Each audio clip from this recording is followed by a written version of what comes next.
De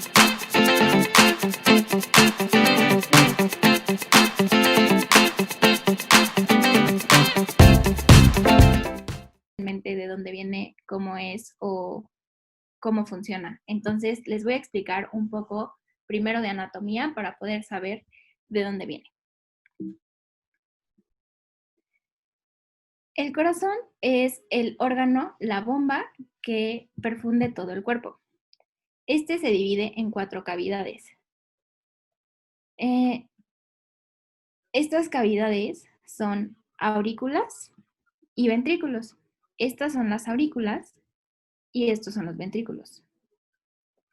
Entre cada una, para que pueda fluir la sangre a través de todo el corazón, tiene unas válvulas. Si pueden apagar sus micrófonos, por favor. Gracias. Para que pueda fluir correctamente la sangre y permita el paso, estos tienen unas válvulas. Estas válvulas se llaman tricúspide, aórtica, pulmonar y mitral. ¿Cómo va a fluir la sangre a través de esto? Bueno, primero va a ingresar por las venas cavas superior e inferior. Va a llegar a la aurícula derecha y de ahí va a pasar por la válvula tricúspide. Va a llegar al ventrículo derecho, se va a ir va a pasar otra vez por otra válvula. Esta válvula es la pulmonar y después va a pasar hacia la arteria pulmonar. Se va a oxigenar la sangre en los pulmones y va a regresar por las venas pulmonares hacia la aurícula izquierda. Ya que está en la aurícula izquierda, va a tener que pasar por la válvula mitral. De la válvula mitral va a llegar a esta parte que es el ventrículo izquierdo. Y si ven, tiene como mucho tejido aquí. Ese tejido es músculo, es la parte más fuerte del corazón y es la que impulsa toda la sangre para que salga y atraviese la válvula aórtica y recorra la aorta. Esta parte se llama aorta. Aquí va a perfundir cabeza y recorre hacia abajo y perfunde el cuerpo. ¿Cómo va a ser esto? Con algo que es la contracción y la relajación del corazón. La contracción va a ser la sístole y la relajación va a ser la diástole. El corazón constantemente está haciendo este movimiento. ¿Es lo mismo arteria y vena? No. Las arterias son las que llevan la sangre oxigenada y tienen la capacidad de contraerse. Es por eso que si te palpas aquí en tu arteria radial, aquí pasa, esta es la antena de tu radio. O si te palpas en el cuello, puedes sentir como la sangre está pegando en tu arteria. Luego tenemos la vena. La vena lleva sangre desoxigenada y esta no tiene la capacidad de contraerse, pero tiene unas valvulitas. Esas valvulitas lo que permiten es que el flujo sanguíneo recorra un solo sentido.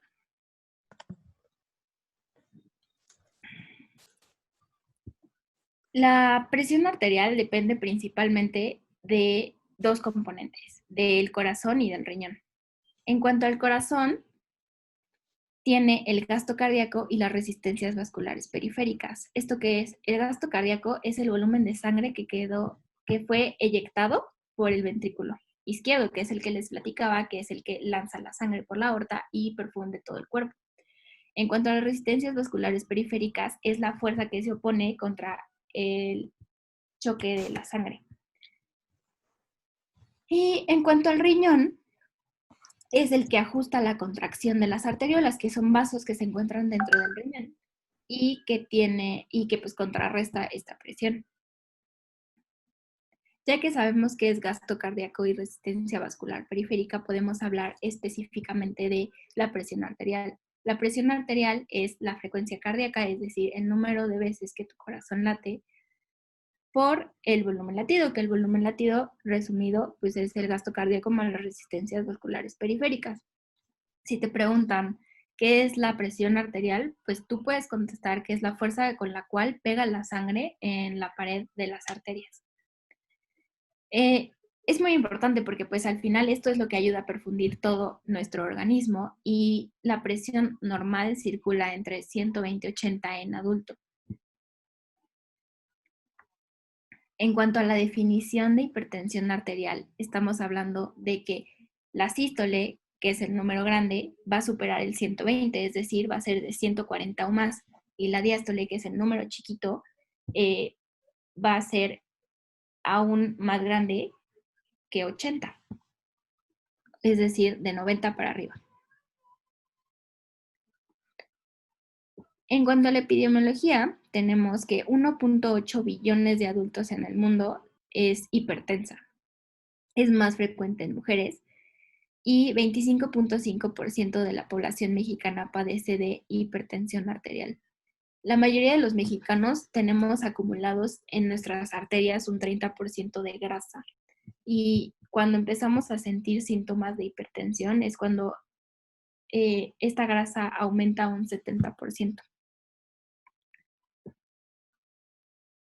Esta misma hipertensión puede llevar a la muerte y pues 50,000 muertes al año son provocadas por esta enfermedad y la mayoría de las personas se les conoce hipertensas. Esta enfermedad se conoce como enfermedad silente porque al principio pues no sientes síntomas, crees que estás bien, pero pues cuando empiezas a valorar al paciente o nosotras como enfermeras, como personal médico, comenzamos a valorar el paciente es cuando vemos que que presenta que se presenta hipertensa.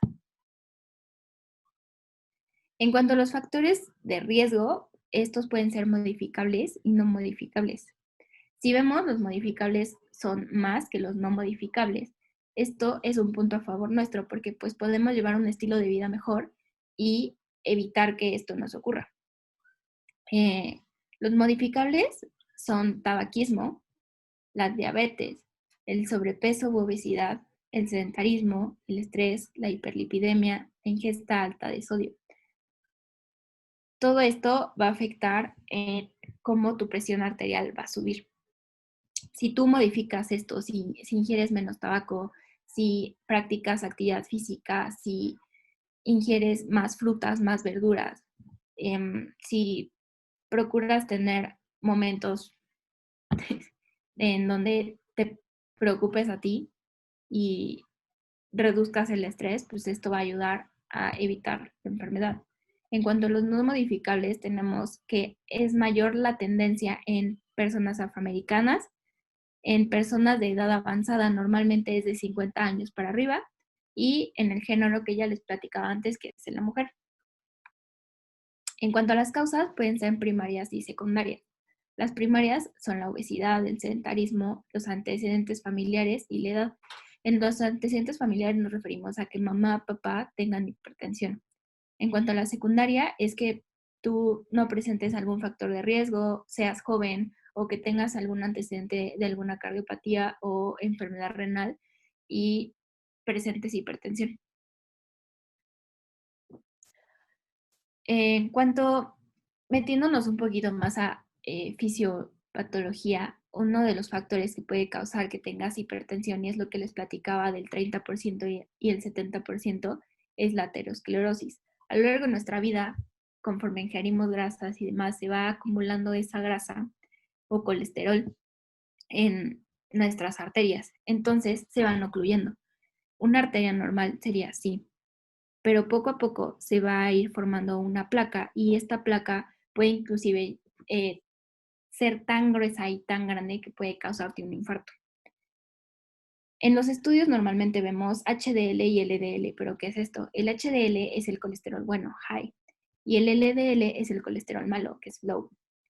En cuanto más colesterol bueno tengas, es menor riesgo cardiovascular, pero en cuanto mayor colesterol malo, es mayor el riesgo cardiovascular. Estas cifras que colocamos aquí varían mucho del laboratorio, pero normalmente en el valor normal del colesterol bueno en hombres es de 35 miligramos sobre decilitro y en mujeres es de 40 miligramos sobre decilitro.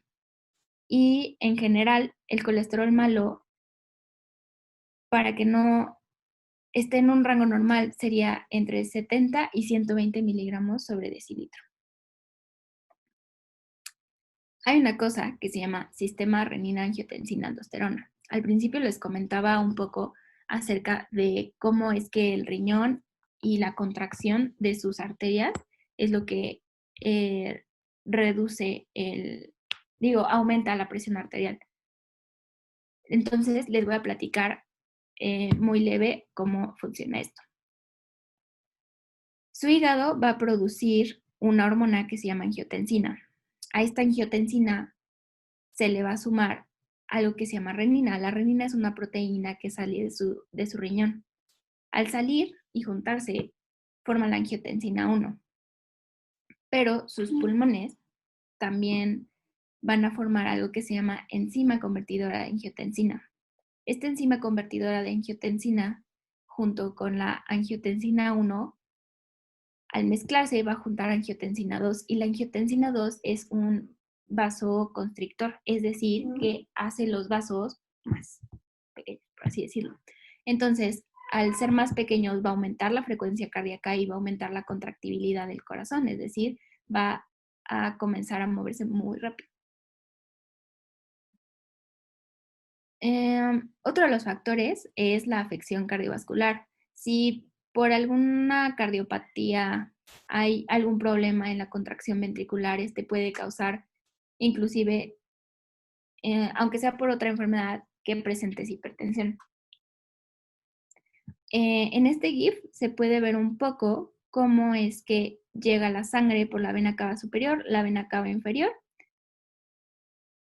por las venas, llenan los ventrículos y expulsan la sangre para repartirla por el cuerpo.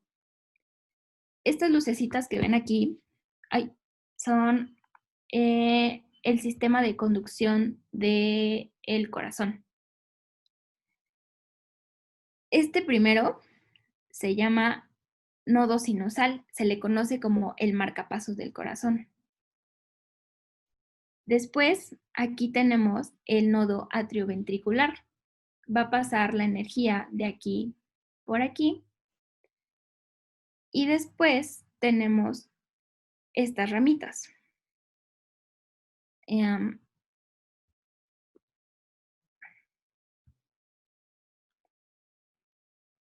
Haz de His y fibras de Purkinje. Es así como se va a lograr contraer el corazón y va a lanzar la sangre. En cuanto a las complicaciones que les comentaba al principio, entre ellas está el infarto, un evento cerebrovascular, una hipertrofia del ventrículo izquierdo. Esto que se llena tanto de sangre el ventrículo izquierdo que se empieza a hacer más y más y más grande. Entonces, pues es ahí cuando el corazón ya ni siquiera se puede contraer bien. La nefroesclerosis, que es cuando se hace como duro el riñón, la esclerosis y la arteriosclerosis, que es lo mismo, que se empiezan a hacer duras las arterias. En cuanto al cuadro clínico, les mencionaba que podía ser asintomático o sintomático.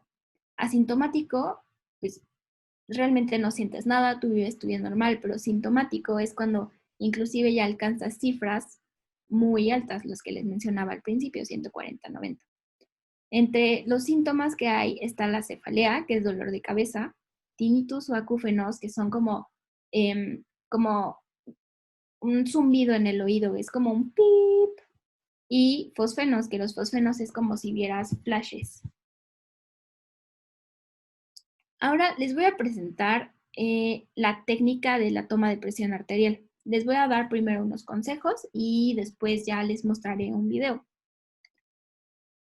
Primero que nada, tienes que preparar a tu paciente. El paciente debe estar tranquilo, con la espalda recta, pegada al respaldo, con los pies pegados al piso, no cruzados, y pues mantener un reposo de entre 5 a 10 minutos. Estar tranquilo antes de la toma es importante porque actividad física antes de esta puede causar que se eleve la presión. Evitar cafeína, actividad física y tabaco en los últimos 30 minutos.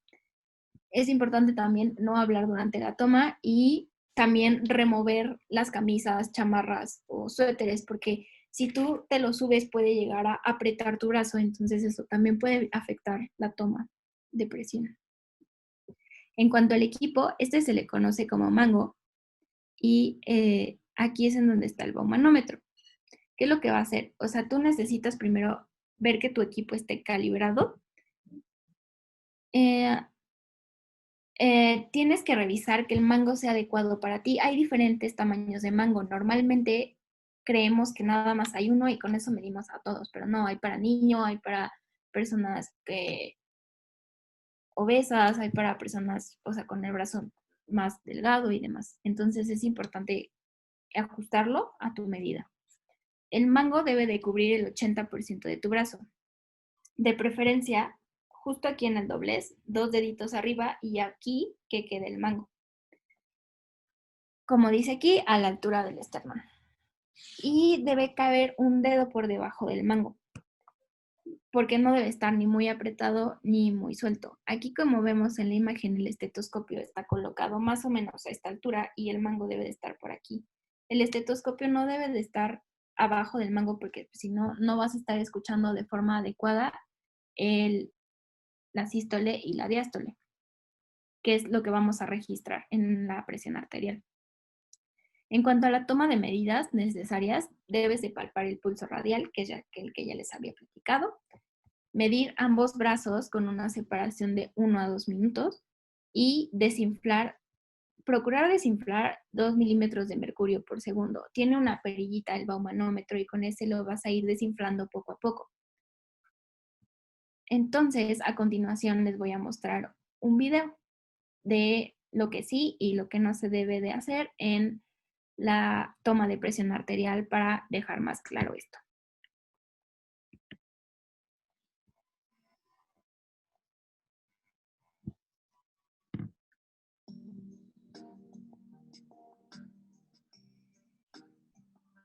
Un error muy común es que uses el manguito con ropa. El brazo tiene que estar desnudo porque al tener ropa no permite que midas bien la presión. Otro error muy común es poner el estetoscopio dentro del manguito. Debería estar siempre fuera, debajo del manguito. Al estar adentro, lo que vas a escuchar no va a ser correcto. Otro error sería al momento de tomar la presión, apretar con la mano o que el paciente se tenga que apretar porque eso también hace que la toma de presión no sea correcta. Otro error común es que las piernas no estén cruzadas, las piernas las tenés que poner apoyadas en el piso y relajadas. La espalda tiene que estar apoyada contra algún respaldo, por lo que no deberías tomarte la presión en una camilla ni en un taburete, porque al no apoyar la espalda eso puede hacer que la presión sea más alta que la verdadera. Otro error es que durante la toma apretes el brazo, la mano tiene que estar relajada. Cuando tomes la presión, el brazo tiene que estar a la altura del corazón, nunca debajo. Debería estar apoyada, por ejemplo, en una mesa para que quede más o menos a la altura de tu corazón y así la toma sea correcta.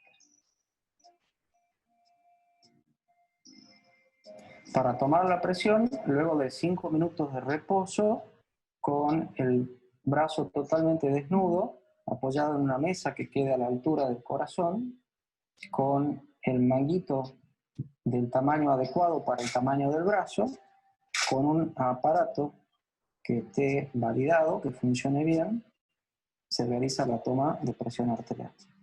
Al tomar la presión arterial, lo ideal es tomar más de una vez, 2 o 3 veces, ya que puede observarse habitualmente una disminución del valor de la presión arterial. El tener la presión alta una vez no quiere decir necesariamente que seas hipertenso, sí que tenés que consultar. Y lo que no tenés que hacer es automedicarte o tomar la medicación del vecino, lo cual generalmente genera más problemas que soluciones.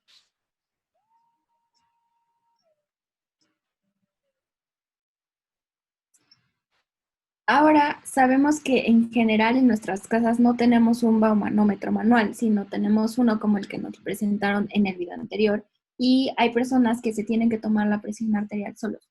Entonces también aquí hay otro video para que vean más o menos cómo es que tienen que tomarse la presión arterial adecuadamente.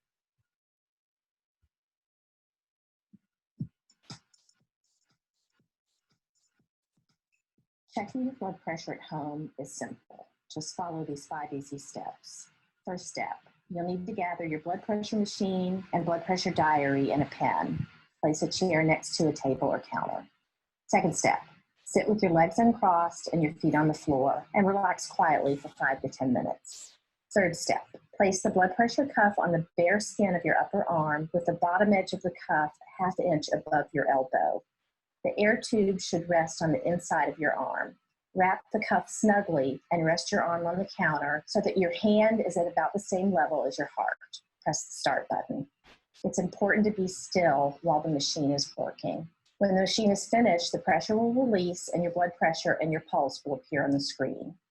Fourth step, write the date, your blood pressure, and pulse in the diary, then turn off the machine. If your blood pressure is 150 over 100 or higher, rest for 30 minutes and then recheck it. If your blood pressure remains 150 over 100 or higher, call your doctor. Fifth step, bring your diary to all your doctor's appointments for review. Remember to always follow your doctor's instructions on when to check your blood pressure and when to call. Take your medications as directed and attend all of your follow-up appointments.